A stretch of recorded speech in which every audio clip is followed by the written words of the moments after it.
close till I get up. Time is barely on our side. हाँ तो बच्चों आज हम जो है आपका एप्लीकेशन ऑफ हेनरिला लाए हैं। हेनरिला का पार्ट 2 लाया हूँ, तो उसको आप देखिए। इसमें एप्लीकेशन बताएंगे आपको और आपको बताएंगे इसका लिमिटेशन ऑफ हेनरिला। तो एप्लीकेशन के ऊपर बात करें तो आपको हम बता चुके हैं कि प्रेशर अगर मान लीजिए टेम्परेचर बढ़ाते हैं तो KH क्या करता है, ये भी बढ़ता है, लेकिन जो mole fraction of gas in liquid है वो क्या करता है, डिक्रीज करता है। इसी को हम लोगों ने क्या कहा था, solubility of gas in liquid. तो अब आप इसको इसी का एप्लीकेशन देखिए क्या है। जैसे पहला है कि soda water freezes when open. जैसे आप जानते हो कि कोल्ड ड्रिंक वगैरह है, कार्बोनेटेड ड्रिंक्स होती है, इसमें हाई प्रेशर पे CO2 गैस डिसॉल्व की गई होती है लिक्विड वाटर में। लिक्विड में हाई प्रेशर पे CO2 को डिसॉल्व किया गया होता है। तो मान लो कि जैसे मान लीजिए कोल्ड ड्रिंक है, तो यहाँ पे इसका जब ढक्कन बंद है तो उस समय पे यहाँ पे जो भी कोल्ड ड्रिंक है वो हाई प्रेशर पे इसमें CO2 गैस भरी हुई है, हाई प्रेशर है यहाँ पे, इस जगह पे हाई प्रेशर है।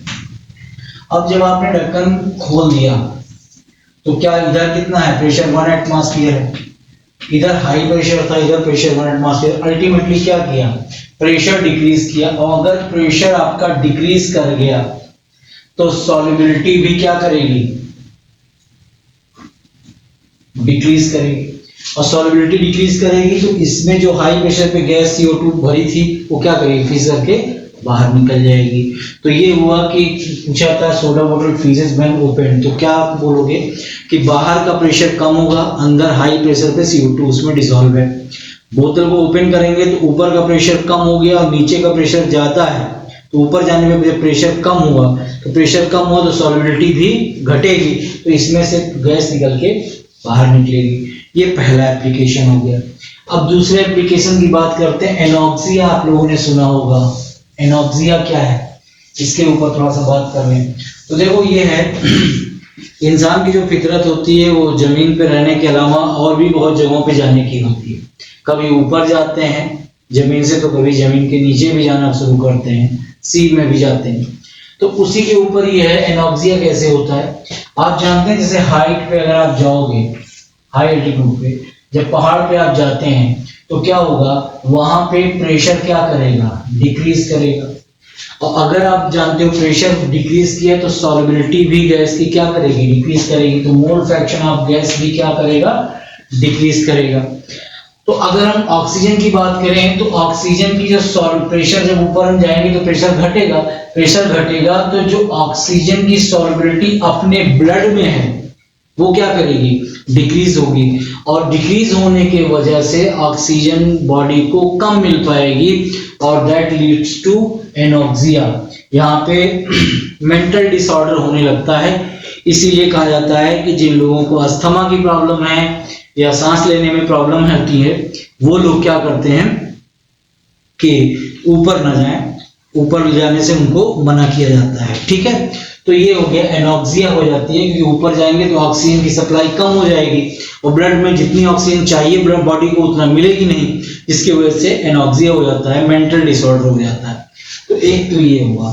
तो इंसान की फितरत जो है ऊपर जाने की थी तो ऊपर भी गया।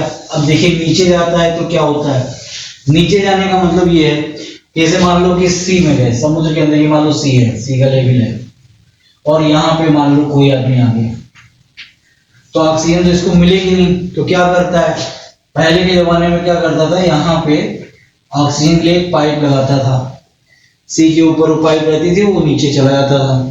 तो होता क्या है कि यहाँ पे नाइट्रोजन और oxygen, nitrogen mainly nitrogen oxygen होती है एयर में, तो ये एयर से नाइट्रोजन ऑक्सीजन इस पाइप के थ्रू वो लेता रहता था जमीन समुद्र में पानी के नीचे।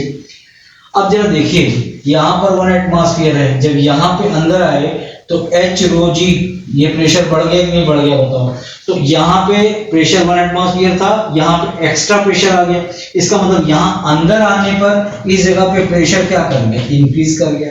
और अगर प्रेशर इंक्रीज कर गया तो जो सॉल्युबिलिटी ऑफ गैस है वो भी क्या करेगी, इंक्रीज करेगी। और जब सॉल्युबिलिटी ऑफ गैस इंक्रीज करेगी तो जो ऑक्सीजन और नाइट्रोजन यहाँ से आ रही है वो ज्यादा डिसॉल्व होने लगेगी ब्लड में। और अगर ऑक्सीजन नाइट्रोजन ज्यादा ब्लड में डिसॉल्व होने लगेगी तो वहां पे अंदर तो कोई प्रॉब्लम नहीं आएगी। तो यहाँ पे ऑक्सीजन और नाइट्रोजन तो डिसॉल्व हो चुकी है, जितना चाहिए होता है उससे ज्यादा डिसॉल्व हो गई। अब ये भाई साहब ऊपर आए, जब ये ऊपर आए तो बताओ अब क्या हुआ कि यहाँ पे आने पे प्रेशर कम हुआ। जब यहाँ पे प्रेशर कम हुआ तो जो भी ऑक्सीजन और नाइट्रोजन ज्यादा डिसॉल्व हो गई थी वो सब निकलना शुरू करेंगे। क्यों? क्योंकि प्रेशर डिक्रीज करेगा तो सॉल्युबिलिटी डिक्रीज करेगी। जब ये निकलना शुरू करेगा नाइट्रोजन और ऑक्सीजन निकलने के लिए, ऑक्सीजन के निकलने की मैकेनिज्म बॉडी में है कि वो CO2 के फॉर्म में निकल जाएगी, लेकिन नाइट्रोजन के निकलने की मैकेनिज्म होती नहीं है।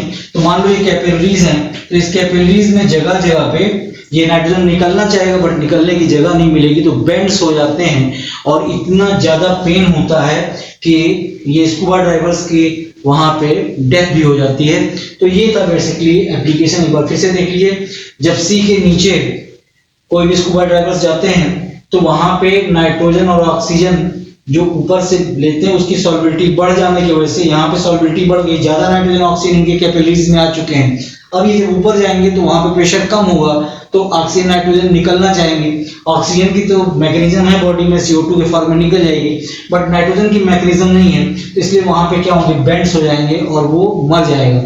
तो अगर ऐसा होता, ऐसा पहले कभी हुआ था, तो इसी वजह से भी लोगों ने सोचा कि क्या करें अगर नीचे जाना है। तो उसमें क्या किया गया कि जो ऑक्सीजन का अमाउंट है, यहाँ पे जो टैंक लेके गए, अब यहाँ पे टैंक लेके गए, नॉर्मल एयर नहीं लेंगे, उस टैंक में क्या भरेंगे, ऑक्सीजन जो लगभग 19% थी वो 32% कर दिया, ऑक्सीजन का बढ़ा दिए अमाउंट, और हीलियम को डाल दिए 11.8%, और यहाँ पे नाइट्रोजन की कंसंट्रेशन हमने क्या कर दिया, 56.2% कर दिया।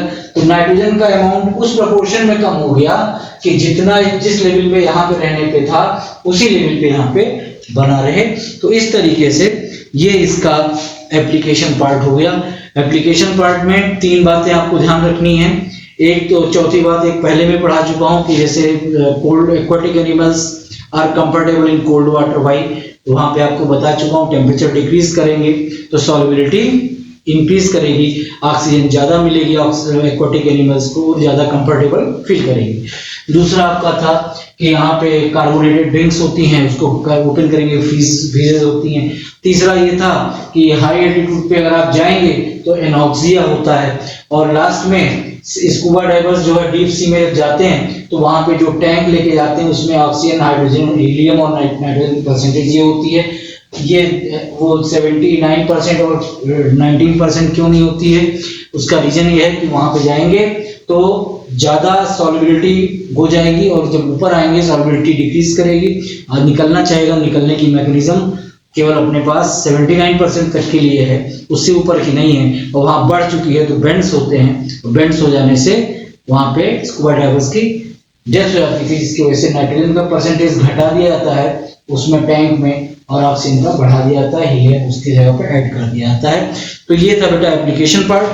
अब हम लोग इसकी लिमिटेशन के ऊपर बात कर लें भाई, तो ये भी देख लो लिमिटेशन क्या है हेनरी लॉ का। हेनरी लॉ की लिमिटेशन ये है पहला कि हम जिस गैस को डिसॉल्व करना चाहते हैं वो आइडियल होनी चाहिए। हम तुम लोग को पहले भी बता चुके हैं आइडियल गैस कब बिहेव करती हैं, अगर हम लोग टेम्परेचर क्या करें, हाई टेम्परेचर कर दें और प्रेशर लो कर दें तो generally gas behave as ideal नाम की चीज तो होती नहीं है, लेकिन कुछ गैसेस अगर हम हाई टेम्परेचर और प्रेशर लो कर दें तो आइडियल गैस की तरह बिहेव करने लगती हैं। तो आइडियल गैस को हमें लेना पड़ेगा, ये एक लिमिटेशन है कि आइडियल गैस के अलावा हम नहीं ले सकते, और आइडियल गैस कब होती है, at high temperature and low pressure. दूसरी बात ये होती है कि ऐसे गैस के मॉलिक्यूल अंदर जाने पर, सॉल्वेंट के अंदर जाने पर ना एसोसिएट करें ना डिसोसिएट करें।